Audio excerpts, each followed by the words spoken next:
Scholars, welcome back to your YouTube channel. मैं हूं आरती सिंगला, तुम्हारे लिए लेके आई हूं चैप्टर नंबर 6 हरियाणा बोर्ड का एक्सक्लूसिव कंटेंट जो हम सिर्फ इसी चैनल पे पढ़ते हैं और पूरे हरियाणा बोर्ड की हिस्ट्री क्लास 9 की तुम्हें कहीं और नहीं मिलेगी इतने बेहतरीन तरीके से। सो जल्दी से जाओ चैनल को सब्सक्राइब करो। पहले सब्सक्राइब करने के लिए इसलिए बोल रही हूँ ताकि जितनी भी वीडियोस आए वो तुम्हारी कोई भी मिस नहीं होनी चाहिए। पूरा सिलेबस हम तुम्हारा इसी मंथ में एंड करने वाले हैं। चैप्टर नंबर 6 ऑलरेडी चल रहा है, फिर धीरे धीरे करके 7, 8, 9 सब अपलोड हो जाने वाले हैं। एंड मेक श्योर कि तुम लोग बेल आइकन क्लिक कर दो, बिकॉज जो अमेजिंग कंटेंट आने वाला है, तुम्हारे वन शॉट्स आने वाले हैं, एमसीक्यू प्रैक्टिस, हर एक तरीके का क्वेश्चन आने वाला है इस चैनल के ऊपर। जल्दी से चैनल सब्सक्राइब कर दो। चलो विदाउट वेस्टिंग एनी टाइम हम लोग स्टार्ट कर रहे हैं आज का नया टॉपिक जो है खिलाफत एंड नॉन कोऑपरेशन मूवमेंट। तो अगर हमने देखें तो हमने अभी तक क्या करा, हमने पढ़ा महात्मा गांधी जी के बारे में, कैसे महात्मा गांधी जी साउथ अफ्रीका से आते हैं वापस इंडिया में, बहुत से सत्याग्रह करते हैं। आखिर में ये सत्याग्रह करने का रीजन क्या था? वो था सिंपली एक ही रीजन कि ब्रिटिशर्स जो हम लोगों के ऊपर एट्रोसिटीज कर रहे हैं, अत्याचार कर रहे हैं। यार हमारे देश में तुम बाहर से आके हम ही पे रूल करोगे, ये गांधी जी कहते हैं हम बर्दाश्त नहीं होने देंगे। तो इसलिए उन्होंने बहुत सी मूवमेंट्स चलाई, सत्याग्रह किए। तो 3 सत्याग्रह हमने पढ़े थे, चंपारण का, खेड़ा का और अहमदाबाद। अब हम कर रहे हैं खिलाफत and non cooperation movement. Let's start. तो सबसे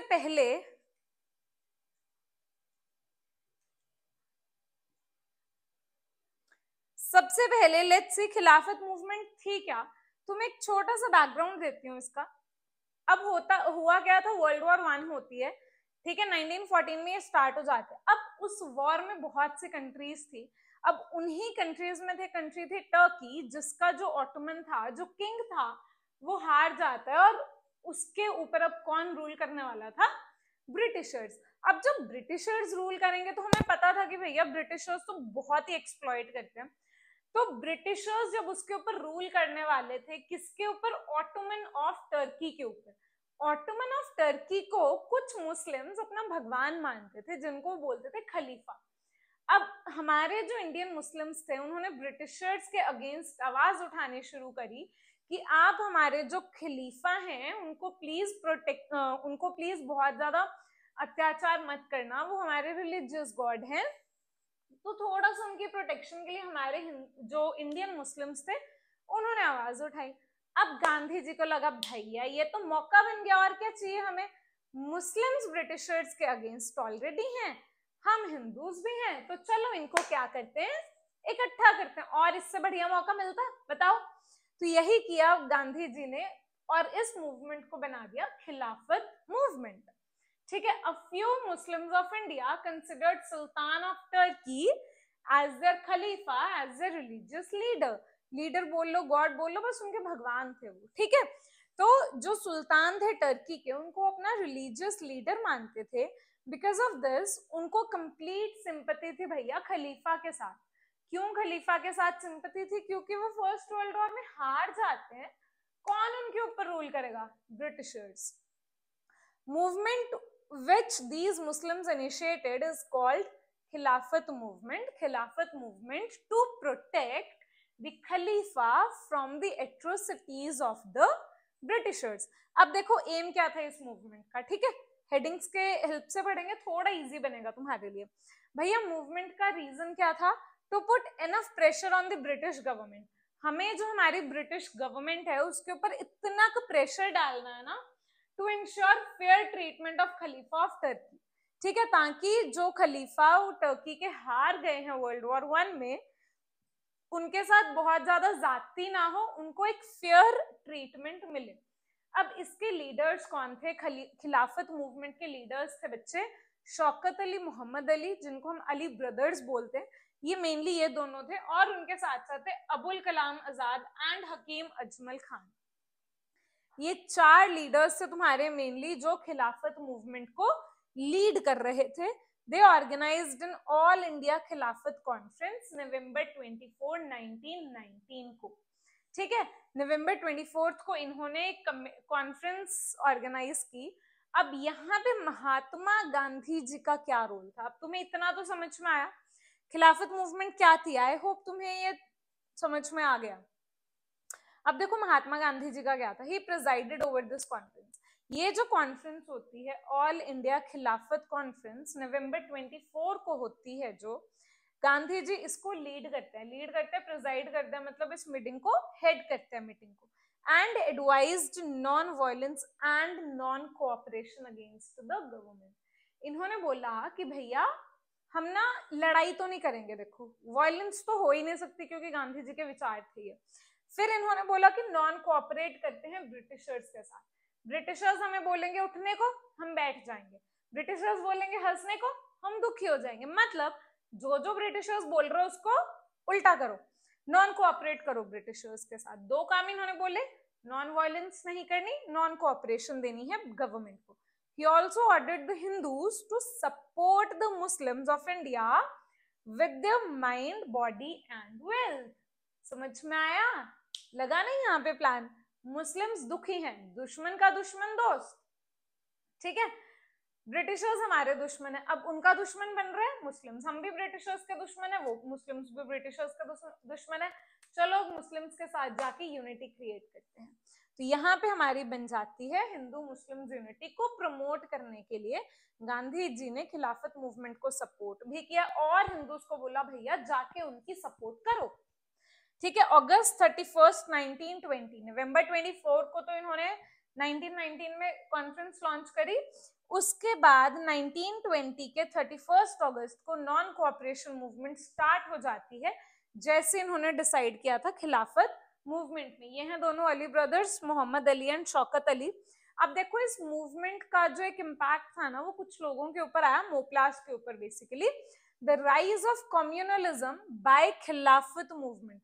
बच्चे कम्युनलिज्म क्या होती है, जब तुम एक पर्टिकुलर कम्युनिटी को ही प्रमोट करते जा रहे हो। यहाँ पे मुस्लिम्स को बहुत ज्यादा प्रमोट किया जा रहा था। Led to riots by Moplahs in Malabar in southern India. अब सदर्न इंडिया का जो केरल वाला पार्ट है वहां के मलाबर के कोस्ट पे ये मोपलाज रहते थे, जो अगेन मुस्लिम पीपल ही थे। तो इन्होंने यहाँ पर इनको बहुत ज्यादा प्रोवोक कर दिया इस खिलाफत मूवमेंट में। Communalism increased in India. तो कहीं ना कहीं ये जो कम्युनलिज्म की सेंस थी कि हम मुस्लिम्स हैं, है ना, हमारे हम लोगों को हमारे राइट्स मिलने चाहिए, ये बहुत ज्यादा बढ़ जाती है और एक नेशनल पॉलिटिक्स का रूप ले लेती है। लेकिन यहीं पर एक जो इनको अपोज कर रहे थे वो थे कमल पाश। ये कौन थे? तो when Indian Muslims struggled to protect खलीफा ऑफ टर्की। अब एक तरफ तो क्या हो रहा था, ऑटोमन थे जो है ना टर्की के सुल्तान थे, खलीफा थे मुस्लिम्स के, तो इंडियन मुस्लिम्स तो उन्हें बचाने की कोशिश में थे। लेकिन यहाँ पर जो टर्की के ही मुस्लिम्स थे जैसे कमल पाश, अब देखो मुस्लिम्स में यहाँ पे डिवीजन चल रही है। अब जो कमल पाश थे टर्की के ही एक मुस्लिम, वो चाहते थे भैया खलीफा को खत्म करो। क्यों खत्म करो? इंटरनल पॉलिटिक्स के कारण। अब देखो किसी भी ऑर्गेनाइजेशन में या किसी भी जगह पे अगर इंटरनल पॉलिटिक्स नहीं होगी तो मजा ही कहाँ से आएगा, है ना। अब एक तरफ हम इंडियंस चाहते हैं, इंडियन मुस्लिम्स चाहते हैं कि जो हमारे खलीफा हैं वो प्रोटेक्ट हो जाएं, दूसरी तरफ टर्की के ही मुस्लिम्स चाहते हैं कि जो उनके खलीफा हैं, इंडियन मुस्लिम्स के खलीफा मतलब सुल्तान ऑफ टर्की, उनको खत्म कर दो भैया, खत्म कर दो। क्यों खत्म कर दो? क्योंकि सत्ता किसे चाहिए? मुझे चाहिए, कमल पाश को चाहिए। अब कमल पाश को बोला जाता है फादर ऑफ मॉडर्न टर्की। समझ में आया? कमल पाश को क्या बोला जाता है? Father of modern Turkey. इसको याद रखना। क्यों फादर ऑफ मॉडर्न टर्की बोला जाता है? क्योंकि इन्होंने उस टाइम के खलीफा को एंड करके मॉडर्न रेस है, जो टर्की की रेस है, मॉडर्न रेस, उसको इस्टेब्लिश किया था। ही परफॉर्म्ड रेवोल्यूशनरी वर्क्स। क्यों? बहुत से इन्होंने ऐसे काम किए जिससे कि सोशल, पॉलिटिकल और इकोनॉमिक सिस्टम है टर्की का वो इंप्रूव हो सके, सोसाइटी भी, पॉलिटिकली भी और इकोनॉमिकली भी। तीन चीजें जरूरी हैं।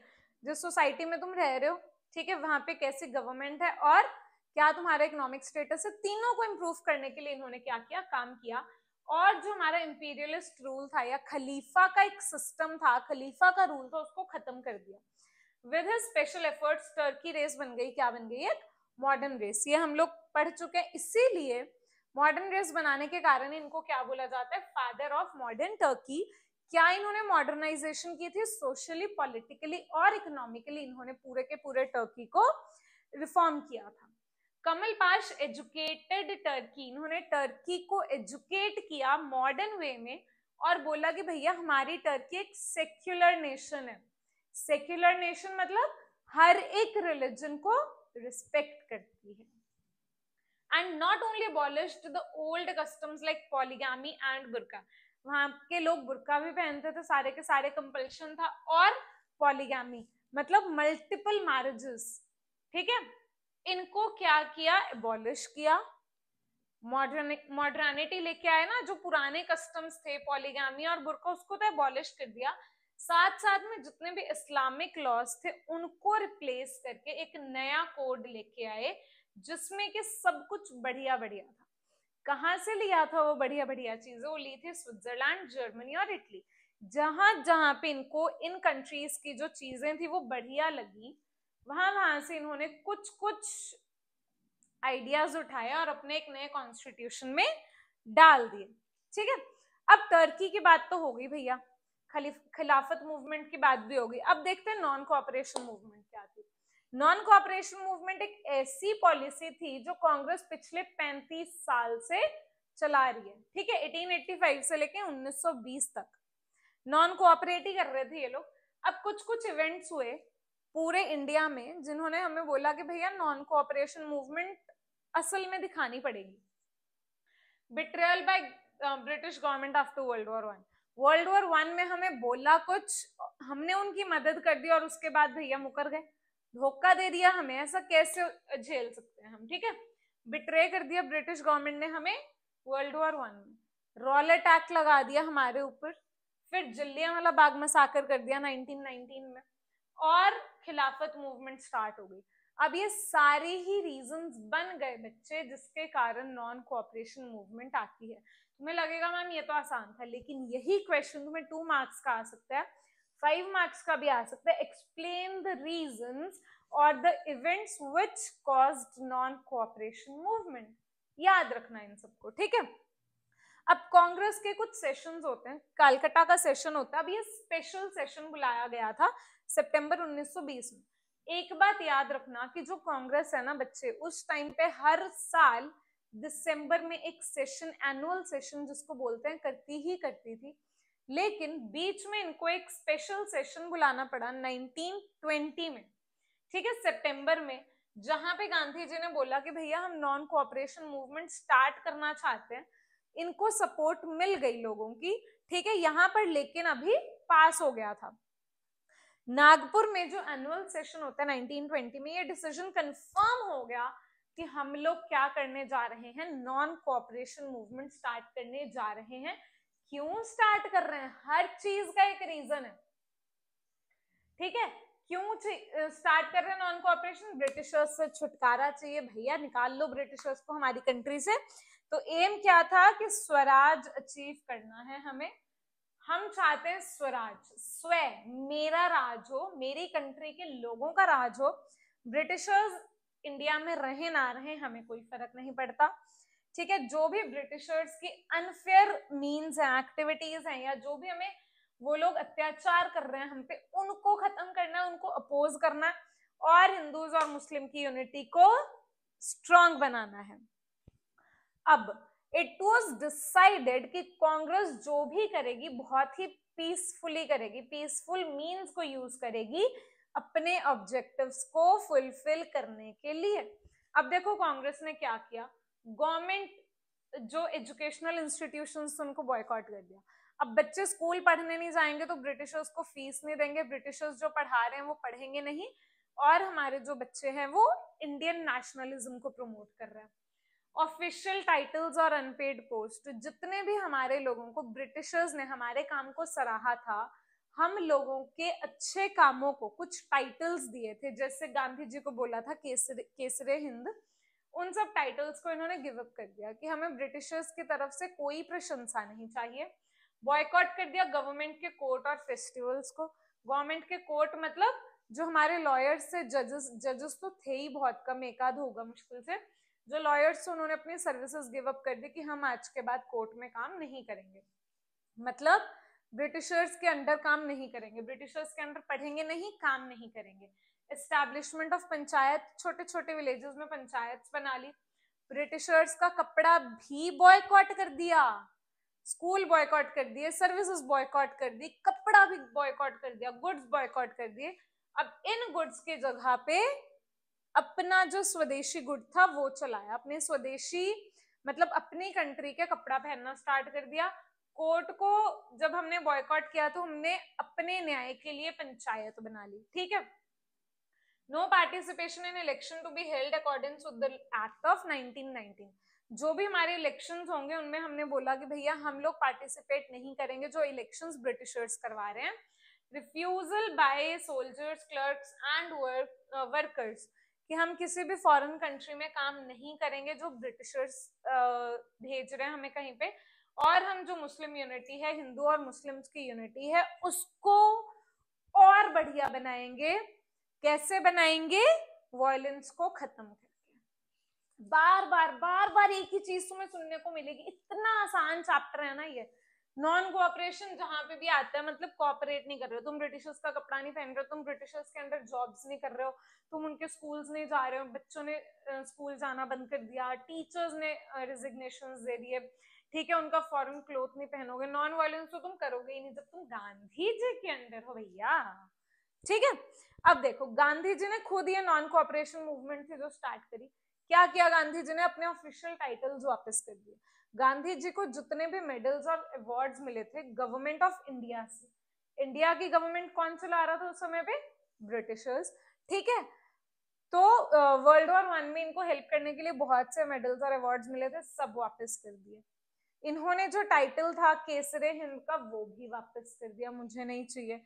इनको फॉलो करते करते बहुत से हमारे पेट्रियट्स थे जो इंडिया से बहुत प्यार करते थे, इंडिपेंडेंस चाहते थे, इन्होंने भी अपने टाइटल्स और एक्colades वापस कर दिए, सबने वापस कर दिए। लाला लाजपत राय, सीआर दास, मोतीलाल नेहरू, सरदार पटेल और राजेंद्र प्रसाद, सबने बोला कि भैया हम लोग ब्रिटिशर्स के अंडर जॉब्स भी नहीं करेंगे, हम लोग अपनी लॉ प्रैक्टिस को गिव अप करते हैं, ठीक है। अब इसमें पैसा कहाँ से आ रहा था? मूवमेंट क्या है, क्या क्या उसमें प्रोग्राम्स थे, क्या क्या लोगों ने इस मूवमेंट को चलाने के बाद किया, ये सब हमने पढ़ लिया, लेकिन भाई पैसा चाहिए। अब पैसे के बिना तो कुछ होने से रहा, तो पैसा कहाँ से आता था? तिलक स्वराज फंड बनाया, ठीक है, ताकि जो भी हमारी नॉन कोऑपरेशन मूवमेंट है हम उसको फंड कर सके। इसके साथ साथ और क्या हुआ? नेशनल इंस्टीट्यूशंस हमने बनाए। अब बच्चों को स्कूल जाने से मना कर दिया, टीचर्स ने रिजाइन कर दिया, तो कुछ तो चाहिए ना, तो हमने बोला हम अपने इंस्टीट्यूशंस बनाएंगे। बहुत से बच्चों ने गवर्नमेंट स्कूल्स में जाना बंद करके अपने नेशनल इंस्टीट्यूशंस में जाना शुरू कर दिया। और तो और भाई क्राउन प्रिंस आता है इंग्लैंड से, नॉन कोऑपरेशन मूवमेंट चल रही है उसका जायजा लेने कौन आते हैं? क्राउन प्रिंस आते हैं इंग्लैंड से। हमारे इंडियंस ने नॉन कोऑपरेशन मूवमेंट के चलते इतनी इंसल्ट की इनकी, बॉयकॉट, हर जगह पे बॉयकॉट चल रहा है, हर जगह पे स्ट्राइक चल रही है, और इनके ऊपर और दबाव डाला कि भाई आप हमारी कंट्री से जाओ, हमें हमारे राइट्स दो। Presenting the programme Mahatma Gandhi ने बोला कि स्वराज विल बी अचीव्ड। जब महात्मा गांधी जी ने देखा कि नॉन कोऑपरेशन मूवमेंट कितने जोरों शोरों से चल रही है, तो उन्होंने बोला कि भैया अगर ऐसे ही हम लोग चलते रहे ना, हमें स्वराज 1 साल में मिल जाएगा, हम अपने देश पे 1 साल के बाद रूल कर रहे होंगे। तो that's it for this video. अब इसके बाद का जो भी रहेगा, क्या सिग्निफिकेंस था इस मूवमेंट का, क्या फायदा हुआ, कैसे ये मूवमेंट बंद हुई है, हम देखेंगे अपने नेक्स्ट वीडियो में। सो स्टे ट्यून्ड, जल्दी से अपने फ्रेंड्स को ये वीडियोस शेयर करो। आई नो उन लोगों को ये वीडियोस बहुत पसंद आने वाली है, बहुत शाबाशी देने वाले हैं उन लोग तुम्हें। Bye bye.